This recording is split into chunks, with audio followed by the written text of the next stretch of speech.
It was another very good week for very bad news, but did anything good happen? Yeah, we'll tell you about it next on the return of No Suck Saturday.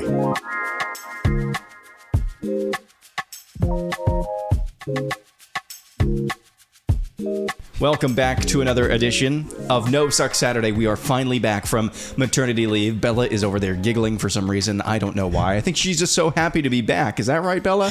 You didn't tell me you were starting. Oh, yeah. Well, we were just talking about our kids, and then all of a sudden, you did the intro. Yeah, well, that's the way it goes sometimes. Okay. Yeah. But we are back on No Suck Saturday. We've been out, I hope you understand, with maternity leave. Our little Abby is almost no longer a newborn. She is 12 weeks old on Sunday, tomorrow. Mm-hmm. So that's kind of bittersweet. On the one hand, we kicked her out of our room over the weekend. On the other hand, you know, the newborn's phase is just so special. Hard at points, very hard, which we'll get into later. Yes. 5 things we wish we would have known or that you need to know about having a newborn when you already have a toddler. Now, a lot of you listening, probably already parents, probably information you don't really need. Well, we'll do our best to present it in a way that only we can. Later on, we're going to tell you what book we're going to start studying and going through chapter by chapter, as well as a new segment every last Saturday of every month, a new segment on No Suck Saturday called Ask Izzy. You can ask a crunchy or crunchy adjacent nurse with really feeding both the waters of homeopathic and allopathic medicine. Maybe we should define what that means as well at some point. You can ask her any question, and we'll have more information on how you can do that later on in today's program. But first, of course, it's always this time for 5 stories we think objectively do not suck. Of course, this week, a lot of bad news as always. It was a lot of very, very, let's just say, interesting news for once. You know, we're in the middle of an election year right now. This is really the first week I've thought that we've actually had an interesting news cycle. We're in July now. That's We're insane. in July.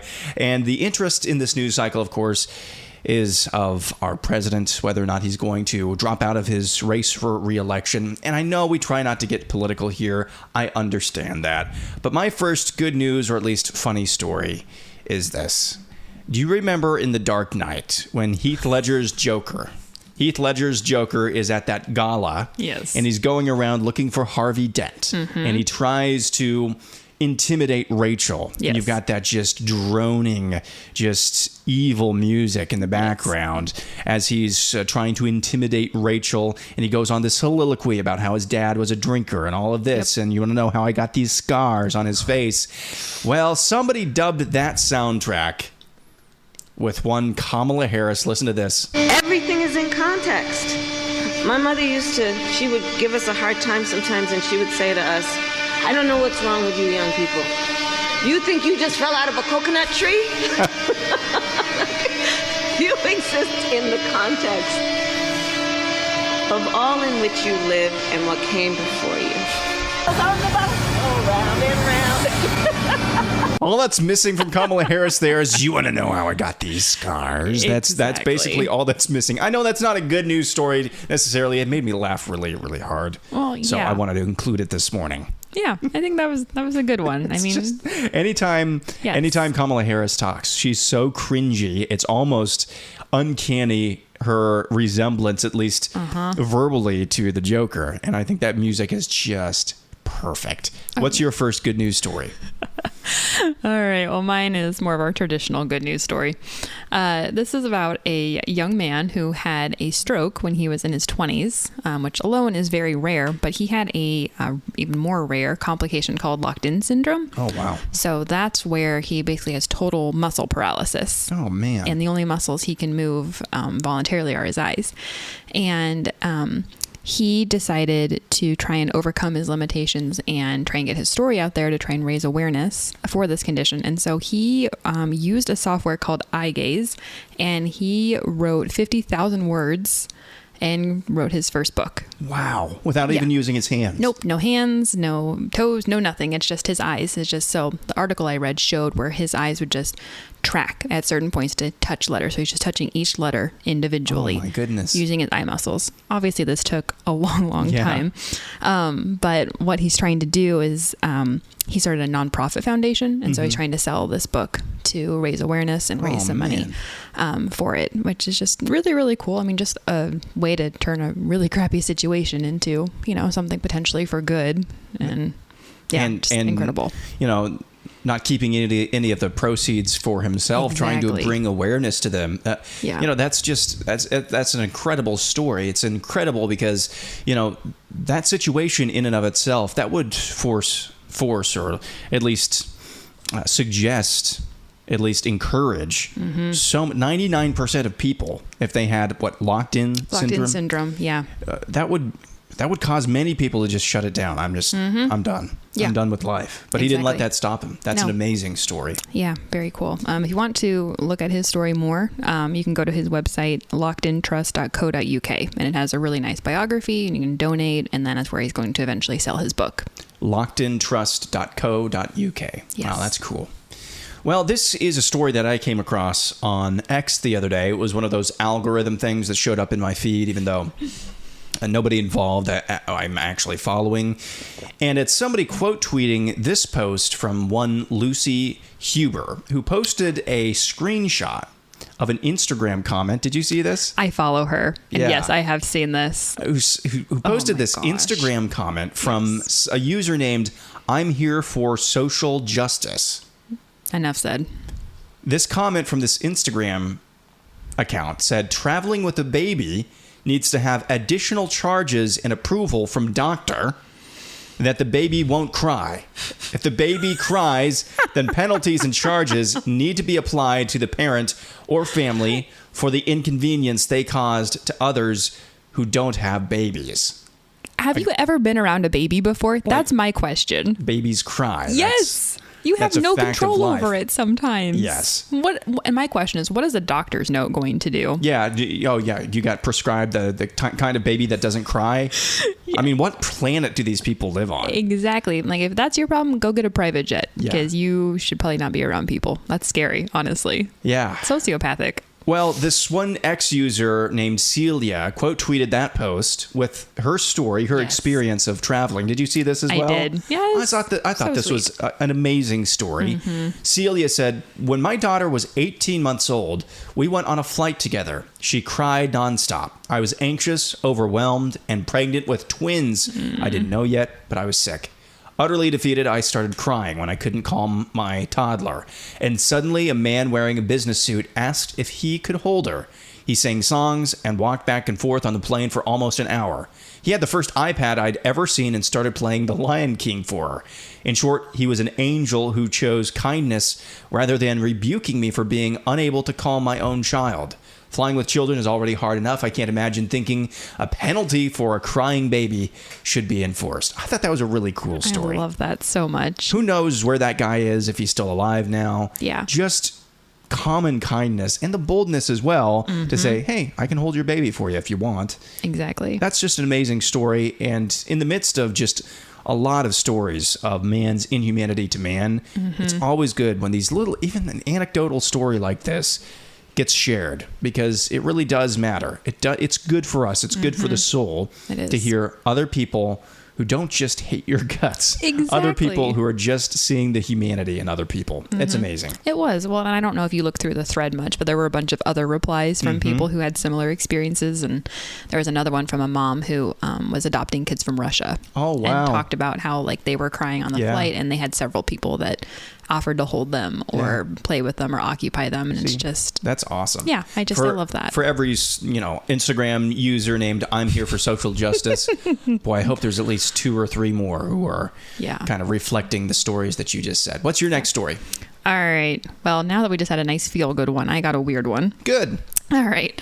So this is another story from England. And so a metal detectorist, which I didn't actually know was a real word. I thought it was fake. Detectorist. I Googled it, and it is real.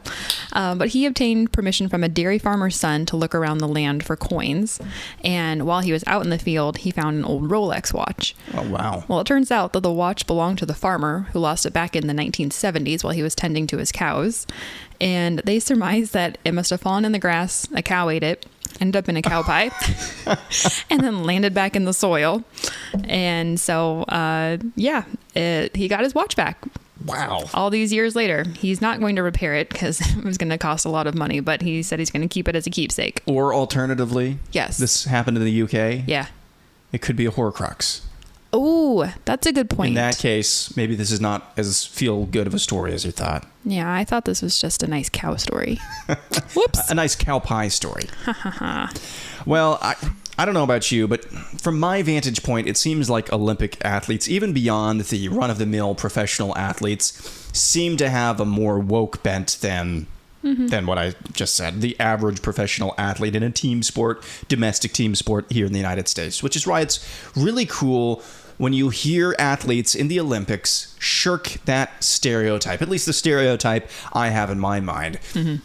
Sydney McLaughlin-Levrone set a world record, I believe for the 5th time, in her 400-meter hurdles course over the last weekend.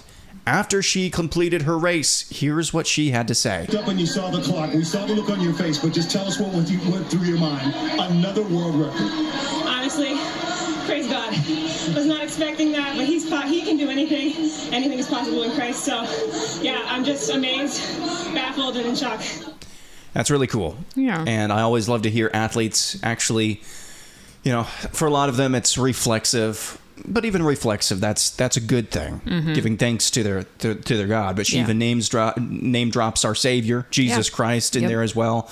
And that's really cool because I'm sure on Team USA, she's surrounded by people who are wokesters of various stripes. I don't know if that's a stereotype that necessarily is accurate, but it seems to me that it's that way. And so to be surrounded by your teammates who probably don't share the same worldview that she does, that's really cool to hear. So there are 5 stories, or really 4 stories in one video of Kamala Harris. 5 stories that we think objectively don't suck on No Suck Saturday. When we come back, top 5 things we wish we would have known and maybe you need to know about what it's like to bring a newborn home when you've already got a toddler. Next on No Suck Saturday.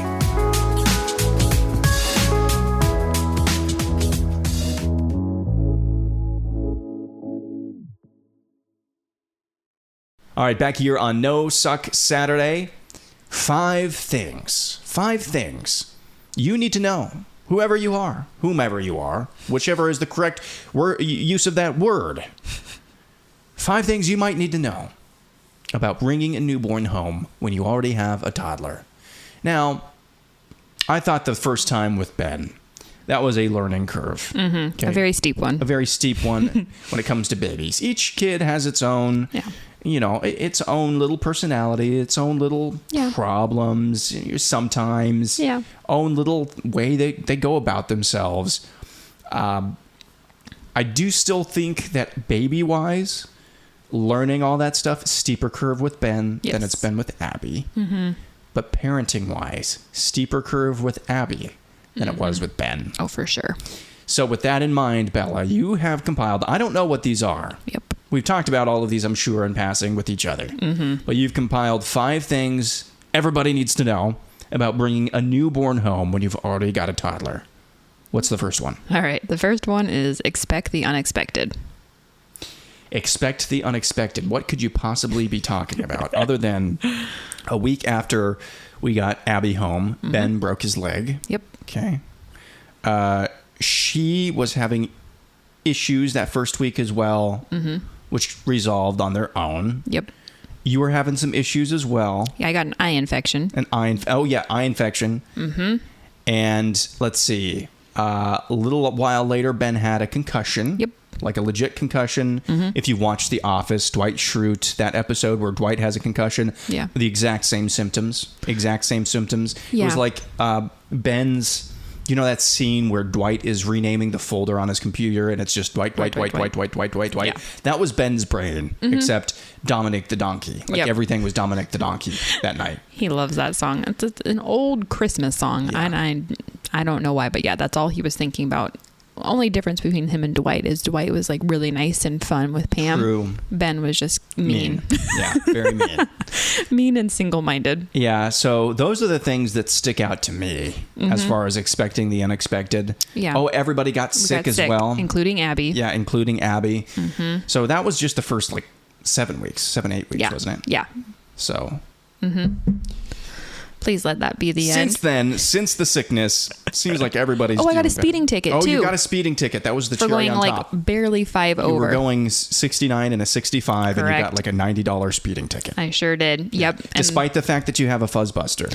it wasn't going off. No, and it's not because it's because they weren't using radar. Yeah, it was the plane in the sky. And Yeah. the state patrol guy comes over and goes, "Yeah, the plane overhead got you going a couple miles over." And I was like, "Oh my gosh!" And I held it together when he was like taking my information. And then when he came back, I was just bawling. And he's like, "Oh man, what's the matter?" I'm like, "There's a newborn in the backseat. I'm tired. I don't feel good. I was just getting food. I just wanted her to sleep." And he's like, "Oh, I'm sorry. Here's your ticket." See ya.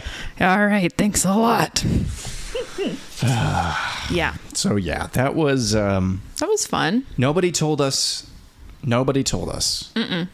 that when you brought home baby number 2, the first baby would break his leg, mom would get an eye infection, the new baby wouldn't poop for a week. Yep. You'd get a speeding ticket. The other kid would get a concussion, and everybody would get sick. I already said that. Yeah, those are like Nobody the big told things. us that. So that's why No we're one here. does. We're telling you what you need to expect. Just expect the unexpected. Exactly. That's just everything is going to be a little chaotic. Yep. For a while, and then I think it's also within that category. I would also put expect the unexpected changes in your toddler, Yeah. because we had some big changes. Ben with had him. Ben had already started to get into, when he was about 2.5 back in February, we had already started to notice it's not so much terrible 2s that I've seen, at least when I've been around toddlers. It's more terrible 3s. Yeah. And we were starting to see that a little bit, and then it got dialed up to 12. Oh, yeah. Once Abby came back. And so learning how to deal with that without losing your own mind. Yeah. That's been the toughest learning curve, I Oh. think, speaking personally. What's the next item? All right, next one is let go of perfection. Oh, yeah. Because like we just said, all of these things are happening. Nothing is going to go as well as you want it to go. Yeah. And I mean, we knew to some degree that, things are difficult with a newborn. I mean, and I will just put it out there, I do not love the newborn phase. It is not my favorite phase by any means. I really love like the 3 to 9 months. That's like my bread and butter. I absolutely love that age. The newborn stage is just hard because you're tired. You're learning a new baby. You don't know them yet. They don't know you. And, I had to let go of what a baby was like, you know, at that like 3 to 9 month mark. Yeah. Because newborns are nothing like that. Basically, they just eat and they sleep, which is great, except no one tells you that they sleep in 40-minute chunks. Yeah. And even I forgot that, Yeah. which is ridiculous considering, what I've been doing for work for the last couple of years. Yeah. And it's just, there is no schedule.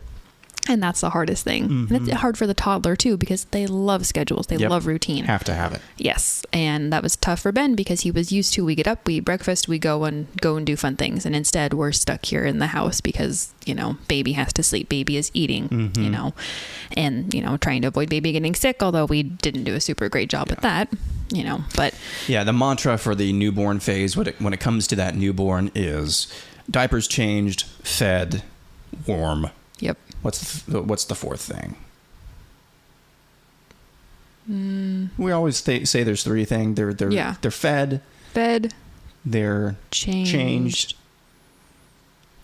There's always a third thing there. Yeah. But that's kind of the mantra. It's like, do they have their diaper changed? Are Yeah. they clean? Yeah. Are they fed? Yeah. Yes, then they are okay. yes. They're fine. Exactly. All their basic needs are met. Basic needs met. Yep, that's Yeah. the mantra of the newborn phase. And yeah, just that's hard to do sometimes, but you don't really have any choice No. with the second one. No. What's the third item? Every baby is different. So yeah, this is why we're patting ourselves on the back, because Ben was a really difficult baby, and he to some degree still kind of has that personality now, but a very difficult baby. Yes. So we're patting ourselves on the back for actually wanting to have another kid after Ben, but we just didn't know. We didn't really truly know. until some of our friends in our small group and family started having more kids or started having kids, and they're like, what's wrong with your kid? They're like relaxed and chill. They're happy. They're happy. Ben was unhappy. Yep. He was never relaxed. He was never chill that first really 6 months, especially around other people. Oh my goodness, yes. And it was really difficult. Colicky.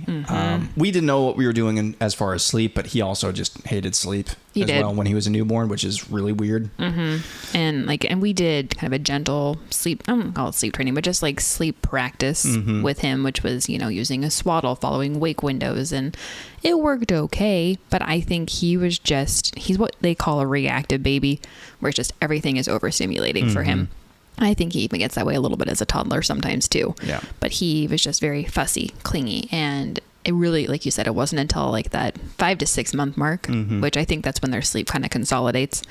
Things got a lot better. Yeah. But yeah, Abby, on the other hand, is just so sweet. Yeah. And like, unlike Ben, who would just cry, I think, Go for the heck from of it. 0 to 60 in a second. Exactly. It was like, my toe itches, I should scream. Yeah. Whereas Abby will cry only if she really needs something. Yeah. If she's upset, if she's tired, if something's the matter. And she'll give you a few warnings first. Exactly. Get a couple yips and then it kind of winds up. Yep. Whereas Ben, like you said, it was just right away. So I don't know. I guess my advice with this is just, if your first is easy, I think everyone kind of warns you like, oh, your second, might be harder. But if your first was harder, there's a chance that your second one could be easier. So definitely the case. It was just so funny. Yeah. When all of the stuff that we just detailed, expecting the unexpected, all of that stuff was going down. Abby was just had no clue in the world, didn't care. She was just chilling out. It was like, oh, you're still here, Abby? All right, what's the next thing? All right, my next one is teamwork makes the dream work. Yeah, I guess so. Thanks for the support, honey. No, so this extends to you and, but really to also the people around us, that we're very, very grateful. Tremendous support from the grandmas. Yeah. Honestly would not be able to do this without them. It's just been so helpful having them take, Ben and, going out to the parks and doing things when I haven't really been able to do that. And just even like I've had family members and friends, text us, drop off meals, check in on us, like all of that stuff just makes a big difference. And so that's just really my advice is use your village and figure out what your village looks like. If you don't have family nearby, are there friends that can help, small group, coworkers, whoever it is, just having something in place. But in addition to that, having, a helpful partner makes a huge difference. And like, honestly, you were amazing and you still are, but like, especially those first 2 weeks, like that's just such a crucial period, especially for the mom as they're recovering. And like, it was good to be home. It was very helpful to have you here. Like you were, taking care of all the food, keeping Ben alive, making sure that I was, taking baths, showers, sleeping where I could, just. The first week I got after you a few times. I remember for trying to do too much. Yep. Like I got mad at you a couple times. You did, but I needed that. It's hard for me. Sometimes it's hard for me to sit down because I think about everything. No, you have a big heart, and so you're trying to act upon that. Yeah. But especially when you're postpartum, you just gotta rest. Exactly. And I know better. I know how crucial those first, couple of weeks are, but I definitely needed you to help me, do what I needed to do. But I think one of my favorite things that's come from this is you, especially then, but you still do, will ask me like, can I do something for you? You've asked me that so much now that Ben has started asking me that. Oh, good. Mm-hmm. Yeah. Does he ever actually follow through? No, not at all. Okay. But like if I'm sitting there like breastfeeding and, he's playing on the floor, he'll come to me and go, Mama, do something for you. Like, well, you can, not throw your toys. Yeah. That would be great. Yeah. That would be helpful. Yeah. Don't touch baby sister's face. Oh my goodness. Nice touches. Yes. No, you've been tremendous. Just watching you become a mother with Ben and then with 2 now, it's just incredible to see the way that God is using you and your talents and abilities. And like I said, your heart as well. It's been awesome to see. And it's a lot to keep track of, especially with 2. But you've been doing a great job as well. So you make my job easier, whatever that job is. Do we have one more? One more. Yep. All right. This last one is that this season does not last forever. And that's bittersweet. Yeah. I remember several times, 3 or 4 weeks in, where you're still, not really sleeping overnight, sleeping through the night.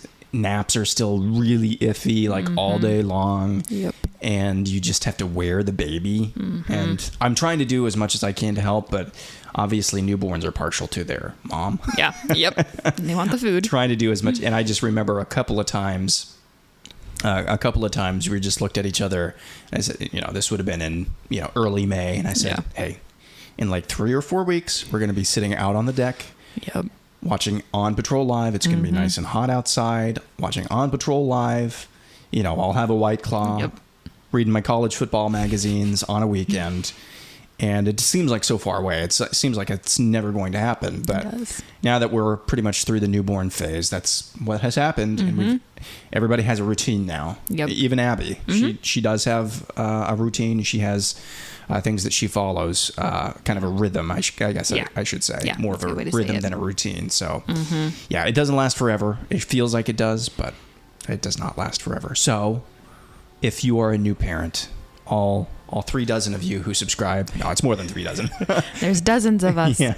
To the exclusive No Suck Saturday here from the AM Update. If you're expecting your second, or if you know somebody who is, you can send them this podcast.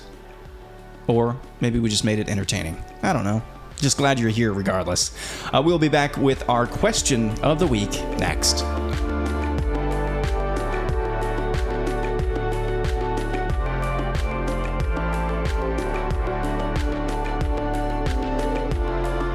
Back for one more segment on No Suck Saturday. Before we get to this week's question of the week, Bella, from here on out, and we need to talk about another thing as well. 3 things that we need to discuss. Yes. So first, we're going to, for most of our episodes of No Suck Saturday, start going through a new book. Tell us about that. All right, so our next book is Gentle and Lowly, The Heart of Christ for Sinners and Sufferers by Dane Ortland. So this book is really just about who Jesus is, not just what he's done. So obviously the title is based on, that verse from Matthew 11, come to me all who labor and are heavy laden, I will give you rest, for I am gentle and lowly in heart. So this book is going to just explore what that verse is talking about, taking a close look at Jesus's heart and how this affects our relationship with him. That sounds tremendous, and I'm looking forward to getting into that book as well. Second thing we need to talk about as well, the last Saturday of every month now is a segment we're calling Ask Izzy. Ask Izzy. So for this segment, and this is going to be something that we're actually going to publish for the broader AM Update audience, so it's not just for subscribers. Ask Izzy is your opportunity to ask a medical professional with many years of experience, much training, and a lot of great different perspectives from all sorts of the sides of the medical industry now, who also has a foot in the waters of crunchiness. And you really appreciate living clean, and some would call that crunchy. It's your opportunity to ask her any question. Well, ask her any question? Well, it could just be as simple as, what is the craziest experience that you've ever had working in labor and delivery? What's the most insane patient you've ever taken care of? What's the most ridiculous example of bureaucracy you've ever seen? Or it could be something akin to, hey, I heard a doctor on television, or I heard a doctor on this show talk about doing this for this condition. They said I should put bleach in my ear to solve the snail that crawled in there, something like that. Yeah. And you want to get Bella's perspective as somebody who kind of has the, what is it called, the homeopathic and allopathic experience and appreciation for that would be a good opportunity to ask her any question, because she puts in a lot of work for our family, just researching products that are clean, not full of things that are going to give you cancer, hopefully, give you cancer or screw up your hormones. She does a lot of work for our household, going through all of that. And now that she's no longer a nurse, well, you are a nurse, but no longer working in a hospital, because you're going to be a stay-at-home mama now. Yeah, I guess we probably should have said that. Oh, yeah, that's the other announcement is, yes, I am going to be staying home after all these years. Yeah, so it's your opportunity to ask somebody like Bella any question you want. So that's going to be kind of what would be the book segment. That's going to be what that's going to be that segment for the last No Suck Saturday of every month, the last Saturday of every month. And if you have a question that you would like to ask Isabella, you can email that to AskIzzyNSS. So that's Ask Izzy No Suck Saturday, AskIzzyNSS@gmail.com. And Izzy, of course, is spelled with 2 Z's. AskIzzyNSS@gmail.com. So that I'm looking forward to that. You were kind of resistant to this. This was your like advice column when you were like 7 or something. So like super embarrassing, but a couple of my friends, granted we're all homeschoolers, so take this with a grain of salt. But yes, we had a little newsletter that we put together, and that was my little contribution. As I had an advice column, and my friends would send in their questions, and I would give them my best advice, and it was called Ask Izzy. And my dad has just loved that name for years, and so he's teased me about it ever since. So I'm glad we're bringing this back. You think it's cringy. I think it's a great name. I think it's an amazing name. Ask Izzy. So ask a crunchy nurse, kind of crunchy adjacent nurse, any question. Yeah, scrunchy. There you go. Any question you would like to ask. That brings us to this week's question of the week, which is, what is your favorite picture you have saved on your phone? Favorite picture I have saved on my phone is pretty easy. It is, I think, the second or third night back from the hospital with Ben. And it's not really indicative. It doesn't really capture the emotions that were going on there. But it was just such an amazing photo. You were in bed, and you had Ben propped up against your shoulder. You're carrying him like normal. And your eyes are closed. And Ben's eyes are closed as well. And it was just such a serene picture of the two people at that point that I loved the most in this world. And so that's easily my favorite picture that we have saved on my phone right now. So, that's sweet, because that's one of the few moments he wasn't crying. Exactly. That's why I said it didn't really capture the moment, the emotions of the moment, because little did we know, just a few minutes later, he would probably start screaming his head off. Exactly. What about you? Mine's similar. It's one picture, I think she's about a month and a half old, where it's you, Ben, and Abby all sitting on the couch. Oh, yes. And he's finally, we had another thing with him, is just we had issues trying to do nice touches. Yeah. And this time he actually gave her a nice touch and was trying to kiss her on the cheek. And just very, very sweet, and just a nice snapshot of what potentially he could be like as a big brother once he stops trying to sit on her. Yeah. He's gotten better. It's getting there. He's showed glimmers of hope, but we love him. He's such a lovable little dude. Frustrating at times, like most toddlers, but just a lovable little dude.